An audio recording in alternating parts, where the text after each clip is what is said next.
통장에 1억 원 넘게 묶어두고 계신 분 있으신가요? 아니면 여러 은행에 나눠 넣으셨나요? 예금보험공사 기준으로 한 은행에 1억 원 이상이 들어있다면 오늘 이 영상이 끝나기 전에 앱 하나를 켜보셔야 합니다. 2023년 3월 미국 실리콘밸리 은행에서 단 하루 만에 42조 원이 빠졌습니다. 스마트폰으로. 1997년 IMF 때에는 새벽부터 은행 앞에 줄을 서야 뱅크런이 가능했습니다. 지금은 잠옷 입은 채로 침대에서 버튼 하나로 됩니다.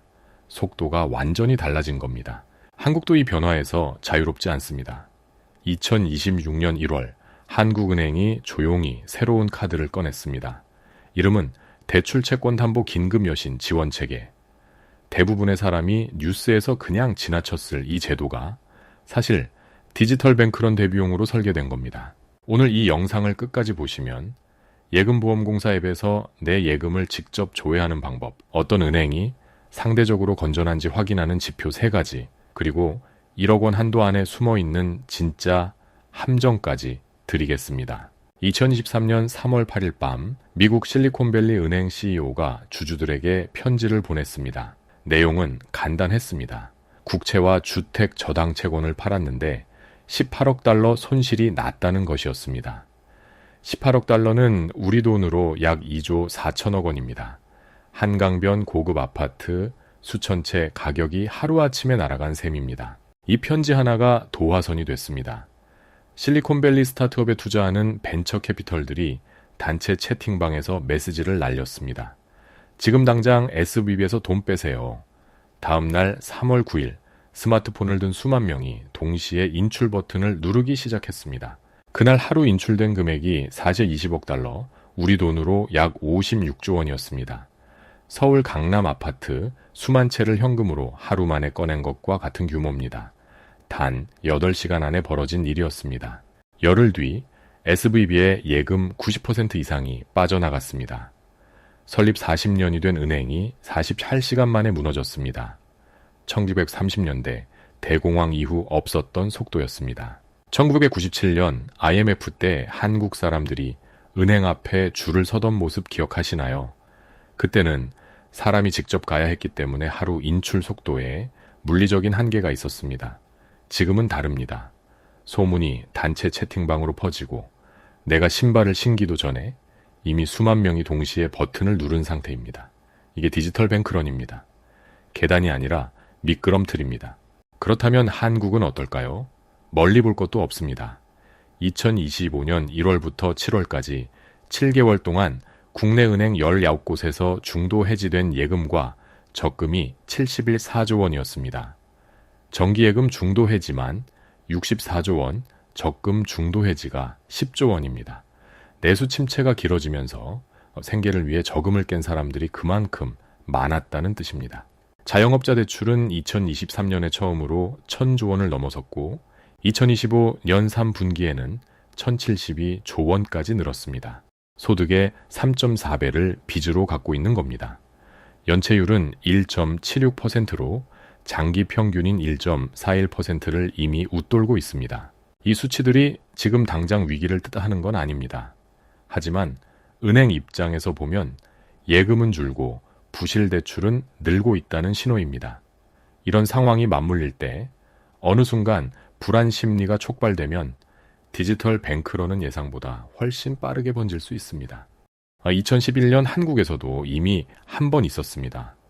부산저축은행을 시작으로 16개 저축은행이 영업정지를 맞았고 1억 원을 초과해 예금했던 분들, 당시 기준으로는 5천만 원을 초과했던 분들 10만여 명이 초과분을 돌려받지 못했습니다. 설마 한국에서 예금이 날아가겠냐고 생각했던 분들이 실제로 피해를 입었습니다. 이런 흐름을 정부와 한국은행도 모르지 않았습니다. 2026년 1월 2일 한국은행이 새로운 제도를 시행했습니다. 쉽게 말하면 이런 겁니다. 어느 은행에서 갑자기 예금 인출이 폭발적으로 늘어서 줄 현금이 부족해질 경우 그 은행이 보유한 대출 채권을 담보로 맡기면 한국은행이 긴급으로 돈을 빌려준다는 겁니다. 불이 났을 때를 대비해 소화기를 미리 가져다 놓는 구조입니다. 왜 지금 이 제도를 만들었을까요? 한국은행 발표문에는 이렇게 적혀 있습니다. 금융의 디지털 전환 가속화로 인한 유동성 리스크 확대 가능성에 대비한다고 SVB처럼 스마트폰 뱅크런이 현실이 된 세상에서 그 속도를 따라잡기 위해 만든 제도입니다. 일부에서는 이 제도가 선제 예방이 아니라 위기 가능성을 정부 스스로 인정한 것 아니냐는 시각도 있습니다. 소화기를 갖다 놓는다는 건 불이 날 가능성을 이미 알고 있다는 뜻이기도 하니까요. 중요한 건 이겁니다. 이 제도는 은행 시스템 전체를 지키기 위한 안전망입니다. 하지만 내 예금을 직접 지켜주는 장치는 따로 있습니다. 바로 예금자 보호 한도입니다. 2025년 9월 1일부터 예금자 보호 한도가 바뀌었습니다. 24년 만에 처음 바뀐 겁니다. 기존 5천만 원에서 1억 원으로 2배 올랐습니다. 원금과 이자를 합산해서 1인당 은행 한 곳당 1억 원까지 보호됩니다. 이게 무슨 뜻이냐면 만약 내가 거래하는 은행이 파산해도 1억 원까지는 예금보험공사가 대신 갚아준다는 겁니다. 별도로 신청하지 않아도 자동 적용됩니다.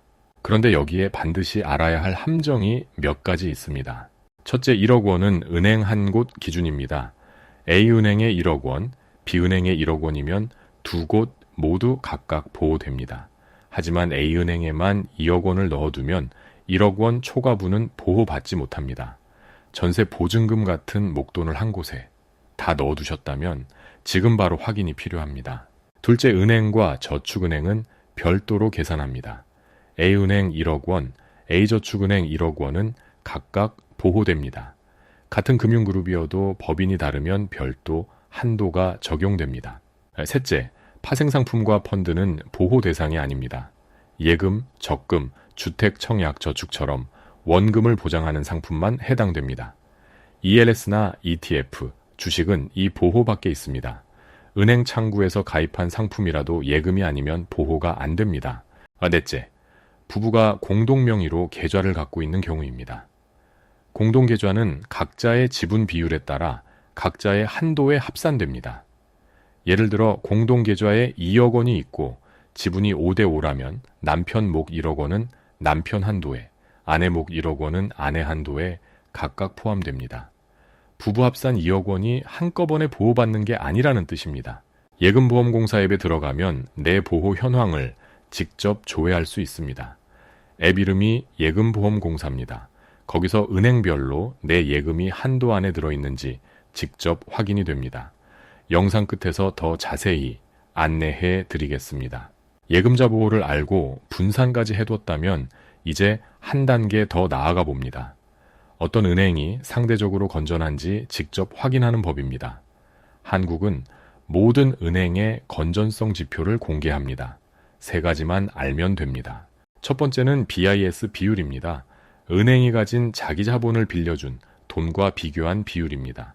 국제 기준은 8% 이상이고 10%를 넘으면 양호합니다. 국내 시중은행 대부분은 15% 안팎을 유지하고 있습니다. 자동차로 따지면 브레이크, 유압 같은 겁니다. 이게 부족하면 멈추고 싶어도 멈출 수 없습니다. 두 번째는 고정이하여 신비율입니다. 어렵게 들리지만 뜻은 간단합니다. 은행이 빌려준 돈 중에서 못 받을 것 같은 대출이 전체의 몇 %인지입니다. 이 비율이 높을수록 부실 대출이 많다는 뜻입니다. 1% 이하면 건전하고 2%를 넘으면 주의가 필요합니다. 세 번째는 연체율입니다. 90일 이상 갚지 못한 대출이 전체의 얼마인지입니다. 경기가 나빠지면 가장 먼저 올라가는 지표입니다. 지금 국내 자영업자 대출 연체율이 1.76%로 장기 평균을 웃돌고 있다고 말씀드렸는데 이 숫자가 특정 은행에 집중되면 그 은행이 먼저 위험해질 수 있습니다. 이 3가지 지표는 각 은행 공식 홈페이지에 경영공시 항목에서 확인할 수 있습니다. 또는 금융감독원 금융통계정보 시스템에서 전체 은행을 한 번에 비교할 수 있습니다. 검색창에 금융통계정보 시스템이라고 치시면 됩니다. 저축은행은 저축은행 중강회 사이트에서 따로 공시합니다. 이제 실전 체크리스트입니다. 지금 당장 할 수 있는 것 3가지입니다. 첫째, 한 은행에 1억 원이 넘게 들어있는지 확인합니다. 초과분이 있다면 다른 은행으로 나눠야 합니다. 둘째, 1억 원을 넘는 여유 자금을 어디에 놓을지 생각해 봅니다. 은행 예금 외에 선택지가 있습니다. MMF라고 불리는 머니마켓 펀드입니다. 국채, 단기채, 기업보험 같은 안전한 단기, 금융상품에 투자하는 펀드로 언제든지 바로 꺼낼 수 있는 유동성을 유지하면서 이자 수익도 챙길 수 있습니다. 2026년 3월 기준으로 국내 MMF 장호가 250조 원에 근접할 만큼 이미 많은 분들이 활용하고 있습니다. 예금자 보호 대상은 아니지만 단기 국채 등 극히 안전한 자산으로만 운용되기 때문에 원금 손실 위험이 매우 낮습니다. 셋째, 거래은행의 건전성 지표를 한 번만 확인해 둡니다. BIS 비율, 고정이하 여신 비율, 연체율, 세 가지를 홈페이지에서 찾아보는데 5분이면 됩니다. 지금 당장 모든 걸 바꿔야 한다는 게 아닙니다. 은행이 내일 당장 무너진다는 얘기도 아닙니다. 다만 내 돈이 어떤 구조로 보호받고 있는지, 그리고 예기치 않은 상황이 왔을 때 내가 어떻게 대응할 수 있는지를 미리 알아두는 겁니다. 2011년 저축은행 사태 때 피해를 입은 10만 명은 모두 설마 한국에서 이런 일이 생기겠냐고 생각했던 분들이었습니다. 아는 것과 모르는 것의 차이가 실제 결과를 만들었습니다. 지금 바로 앱 하나만 열어보세요. 예금보험공사 앱입니다. 설치하고 내 예금 조회 메뉴에 들어가면 내 예금이 어느 금융기관에 얼마가 있고 1억 원 한도 안에 들어있는지 확인할 수 있습니다. 10분도 안 걸립니다. 이 10분이 나중에 후회할 일을 막아줄 수 있습니다. SBB 직원들도 부산저축은행 예금주들도 모두 설마라고 생각했습니다. 설마가 현실이 됐을 때 준비된 사람과 그렇지 않은 사람의 결과는 달랐습니다. 오늘 내용이 유익하셨다면 구독과 알림 설정 부탁드립니다. 경제는 흐름을 읽는 것도 중요하지만 미리 대비하는 것이 더 중요합니다. 앞으로도 꼭 필요한 경제 정보와 시장 변화를 빠르게 전해드리겠습니다. 감사합니다.